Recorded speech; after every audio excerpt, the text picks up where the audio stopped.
Hi Gemini, welcome to your end of November 2020 general tarot reading. It's Raina here. And so, let's see what we got. Okay, oh yeah. Before I put these cards out, I just want to tell you a couple of things that are happening astrologically. One of them is that there's going to be a new moon in Scorpio on the 14th or 15th of November, depending on where you live in the world. And this is going to be at 23 degrees of Scorpio. So this is going to affect many of your workplace or work issues in one way or the other. So a new moon, we're talking about maybe getting a new job, having a new office place. For a few of you, this is a little bit... This is not something that I like to delve into because sometimes my mind, the way it works, I'm like, okay, is this right? But for a few of you, this may actually be in your 5th house, which would be more of a new love situation. So that could be really nice. Maybe a new relationship. Well, it would be like dating, a new dating situation perhaps, or a new creative project. But for most of you, this will be some kind of workplace developments, but in a forward progression. And the other thing too is, speaking of forward progression, I'm recording this on 11/11. Have you ever seen those numbers before? When you look at the clock, it's almost like old hat for me now. Now for me, it's 555, 222, 444. But still 11/11, 1/11, that kind of thing. And on the 13th of November, there's going to be the stationing direct of Mars, which has been retrograding since September, since the earlier part of September. And this is in its own sign of Aries. And so this has been kind of a saga for you. This has been in your 11th house, which is more of an area of friendships, of networking with others, and also your long-range goals. So if there were things that you wanted to make happen, this may be more, I think for all of us, when Mars goes direct, we're going to start feeling like we can actually move forward. So just wanted to bring that up. But the main thing that is very significant for you is a lunar eclipse in your sign on the last day of November, on November 30th. I don't know, maybe some places it's at a different time, but where I live, it's going to be on the 30th, and it's at 8 degrees of Gemini. And this is, lunar eclipse is a time of realizations. It could be a time of letting go, or things kind of, because it's an eclipse, it's as a powerful full moon, it can be much more where it is happening to you. You feel that it's happening to you, but if you are willing to be hands-off and not needing a certain outcome, then you can ride that wave. And I think that Geminis are very capable of change and enjoying it and relishing the change. So this is the first of the eclipses in Gemini. We had a Sagittarius eclipse, your opposite sign, over the summer, and now we're having one in Gemini on November 30th. So that should be very transformative for you. Maybe you don't realize it until later that it had some kind of an effect.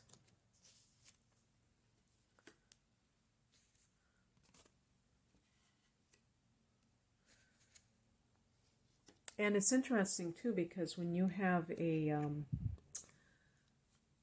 full moon or a lunar eclipse, you're talking about the sun being in the opposite sign, in the opposite house. So this could be like relationship issues with this situation.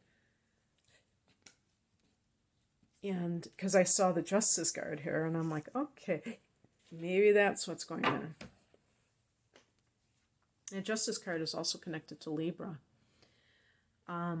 So the Justice card as the central theme, or the heart of the matter, the seventh house, where the sun is going to be at the time of the lunar eclipse, is a house of legal affairs. So that could also be in play in some way, that some kind of a case that you have brought about has been adjudicated, has been resolved. Maybe some of you are bringing up some kind of a legal matter.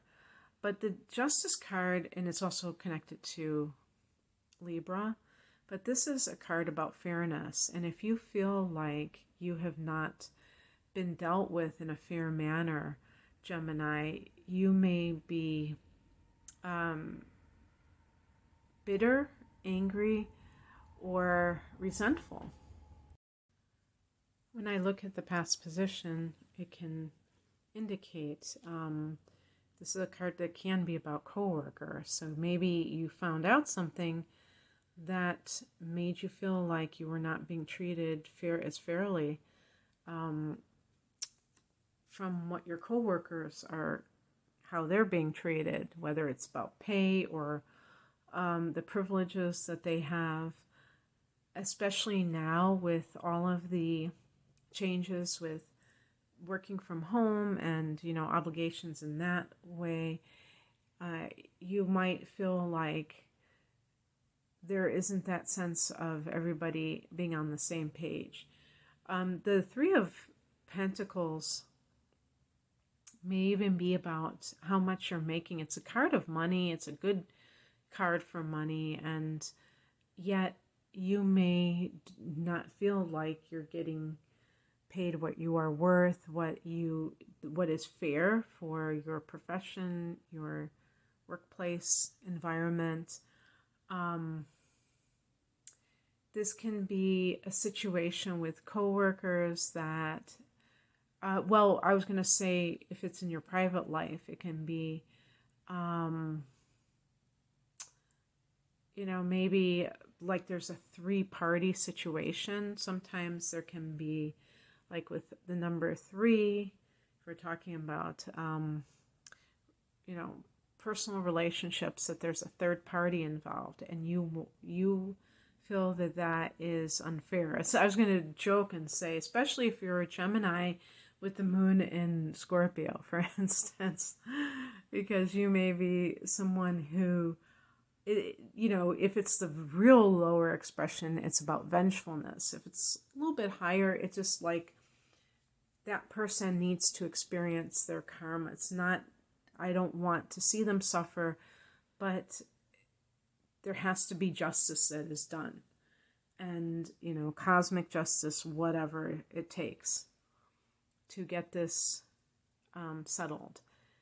Meaning that if somebody has done you wrong, that they don't just waltz away and they don't have to answer for it in your mind. You might feel that they do have to answer for it. And so it could be as simple as you're going to file for a divorce or something like that, because you found out now maybe they were having an affair with their coworker. Who knows? Because the Three of Pentacles in a love reading can actually be a good thing, because it can show that the people are building a firm foundation. So this may have been what you thought your relationship was going to be, and it really wasn't. Although this is a general reading, I just wanted to make that clear. This is about anything. And then we look at the spiritual message, the philosophical angle, and we have the King of Pentacles, which is about, somebody who is in control of their finances to the utmost. And that could mean that they are not, how can I put it, that Well, one thing is that, like, if you are in a personal relationship and you're the one that holds the purse strings, then you have the ability to, like, get on with your life and you are not dependent on that person. However, in some cases, if this is a job situation, the King of Pentacles could even be an aspirational thing, that you have the ability to become like this big mogul or whatever you want to call it, that you have the ability to create wealth and you don't have to be dependent on anybody else to do that. So if you have been feeling like you are being stymied or, limited in your ability to make money in your workplace, maybe your thoughts are too narrow about that and you need to kind of up your game a little bit and, or as they say, level up and have like a greater vision for yourself.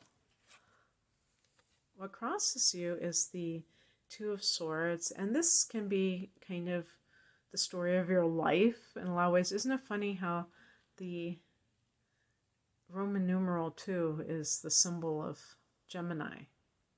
And you do have that duality. Whenever we see a 2, we might be talking about a choice, but we can also be saying that the person is of two minds with this card, that they have two different desires, visions for themselves, and that puts them at loggerheads, when they're trying to decide something. And this is where being, and the person is blindfolded, so that could add denial to the mix. But with Gemini, there's such a diverse influence that you are getting from the outside world. And you can be, in your own right, you may be so versatile that you have a lot of interests. You have a lot that you could pick from. Maybe you're very talented in different areas. And that's one of the main things that Geminis have to learn, is how to focus on one thing instead of being a monkey mind, ADD on steroids, where you are just kind of taking in all of the stimuli and you're not really filtering it out. That's what they say ADD actually is that the person has no filter when they take in sights and sounds and everything. So it kind of overwhelms them and they become distracted and they can't focus on one thing. So that's kind of how you operate, I think, a lot of times. And they have that term, jack of all trades and master of none. And so if you want to master something and you want to become an expert or be really good at something, you have to focus on that thing, even if other interests or influences are tugging at you. And so developing that one-pointedness is key, but you also have to know what you prefer more than something else, because with the Two of Swords, you may be kind of like something may be keeping you from following through on whatever it is that you're trying to enact. Whether you are saying, okay, I don't know if I want to continue being married or I want to get a divorce. I don't know if I want to stay in this job or if I want to get a new job or start my own business, because I'm of two minds. I mean, I can see both sides of it.